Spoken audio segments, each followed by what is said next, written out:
ஒரு மாதிரி தான் இருக்குது. குணாவோட செந்தில் தான் நல்லவனும் தோணும். நல்லா பாத்துக்கண்ணா. என்ன பண்றது, நம்ம லைஃப் குணா அது.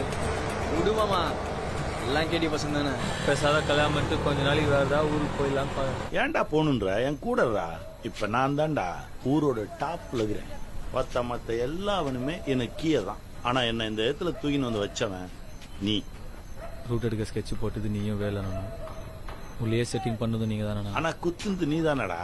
மத்த பிள்ளைங்களால செந்திலாண்ட நெருங்க கூட முடியலையே. நீ தானடா கற்கா குத்துன. குத்துந்து கரெக்டா கூட குத்துலண்ணா. ஏய், நாங்க குத்தி அவன் மவுடரா இருந்தா 2 நாள்ல பாடியை போச்சுட்டு 14 நாள் காரியம் பண்ணிட்டு வத்த செந்திலோட சாப்டர் க்ளோஸ் தூக்கி போட்டு போயினே இருந்திருப்பானுவோம். நீ குத்துந்தாதான் ஈத்துக்குச்சு. அவன் ஈத்து நடக்க சொல்ல மொத்த விரோதக்காரங்களுக்கும் நம்ம ஞாபகம் தான் வரும். ஐயோ, இவனுங்களாண்ட பிரச்சனை வச்சுக்கினா நம்மளே இப்படி ஆக்கிடுவானுங்களோன்னு பயம் வரும். அந்த பயம் இருக்கிறவன் எப்படி நம்மளை எதிர்ப்பான்? இனிமே குடோன் கான்ட்ராக்ட், பில்டிங்